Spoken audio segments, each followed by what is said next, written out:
Sebafikile abo Mr and Mrs. Sebafikile.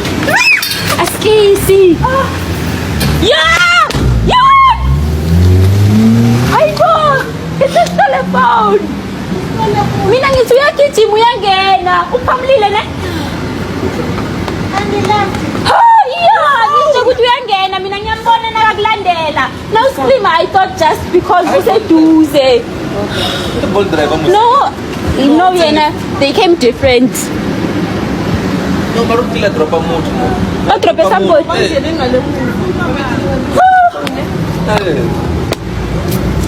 So, I'm a bill. The driver said on that phone. No, it's not the driver, it's the passenger. The passenger. Yeah. No, it's raining. It's the corona. Yeah. This is said to have happened in Brooklyn, Pretoria, and he has now been identified and apprehended with 3 others. These people are said to be a syndicate of cell phone snatchers. So you now know when you buy that iPhone from social media, you know probably it was taken aggressively, and in most cases they stab people, they manhandle them, they do the worst, just so they can get a hold of their cell phones. Following this cruel act, he was posted, blasted on social media, he started trending, therefore he went into hiding in Hillbrow. However, with the help of social media, obviously, the Johannesburg Metropolitan Police Department arrested him at a flat in Hillbrow, hiding, apparently on a balcony.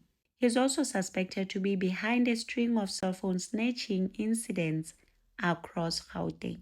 And he's said to be a Zimbabwean national. Take a look at what he's saying and share your thoughts in the comment section. Also remember to subscribe, like, share. Until next time, bye and thank you for watching. They want to know about you, but why were you snatching other people's cell phones?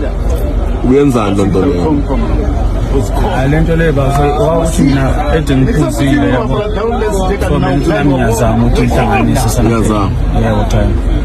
Kubantu uthi thetha lama phones kuma ePretoria nako Majoburg nguwe lo. Hayi mina evarini mina ngispanele ePretoria sengile mina. UsePretoria wena? Yebo. ePretoria? Yeah, la kuma Brooklyn. Yeah, ngoba namanye amajita lapha na what doing it. Yabona ke wena inkinga ezayi one izathi mawungena ebejozi ne kunamanye amaphoyisa eJMPD by TRU. Yabona la nakudubula ndangadlali leziyana.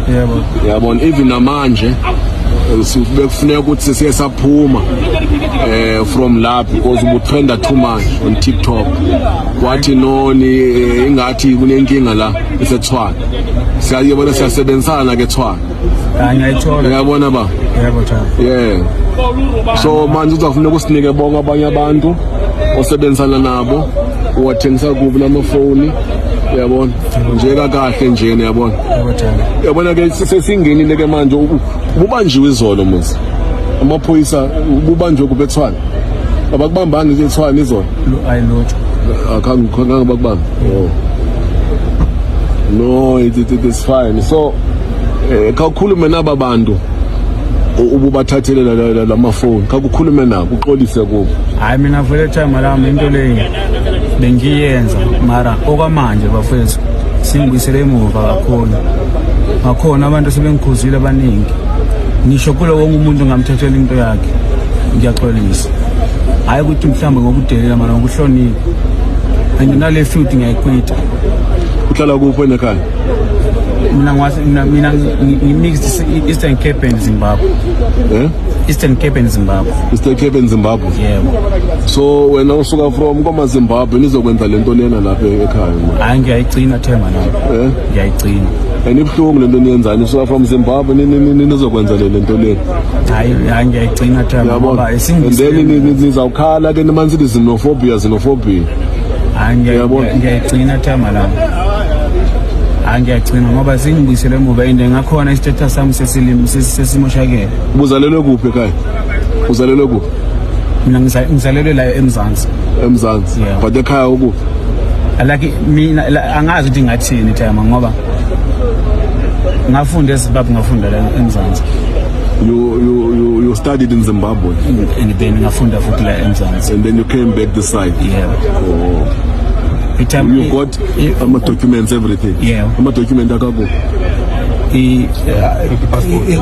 Okwamanje bathi passport. Une passport ne? Yeah. Or e-sharp. Is it Hayi right. legit right? Passport elisha. Passport. Uyabona ke? Xa kukhalwa kuthiwa xenophobia kuthiwa hambana. Iba inkinga enkulu lonto leyo. Uyayibona? Lathi amalami evarina. Wena nisuka lapha yana from that side yabona nizona Angiyazi amalami ngimoshile ne. Mara into le ngiyayigcina. Yeah. Angiyagcina Thama ngoba manje ayisangibukise nendlela eright. Singimosheli ilocals i-background yami. Ya ke mfana so izaba yenye inkinga so wena that ufuna nje usibonise ba ngobani abenza lento bonke i-TRU izohamba nawe manje usibonakalisa ukuthi bakupha ababantu i-kingpin ngubani ivulwa kuphi le phone because kuthiwa le phone nivulisa la hayi mina sengibachazelile time mina mangiyitholile umuntu engimdeselayo useyibro sidlule khona lidlule khona yebo ukuphi nimthola nimthola ngekho Asimtholanga. nimtholanga Kodwa sophindela khona manje. yabona abantu nibabangela ubuhlungu manje obukhulu angiyaxolisa Yabo. ngicela ukuthi bangixolele ayifuneki madoda eningenza yabona manje funeka ni ucenge ulanto you must thank ancestors zakho baba hayi matheke ancestors into kokugcina ngisayisho futhi ngiyaxolisa kulabantu ngabamoshelayo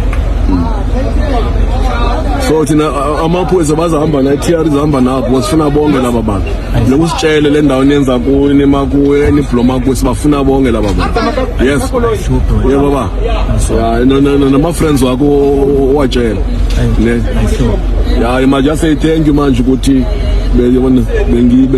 bengingekho lapho because angidlali mina baba yabona ngibona ngama-criminals noba usuka kuphi whether from Zimbabwe, Zambia, China, America, everywhere crime baba ngiyakuva Thama yes ngiyakuva so please this nonsense manje nizahamba nalamajita manje funa nibabonise bonke laba bantu abenza la maholo asifuni crime thina laba ngiyayigcina ukamana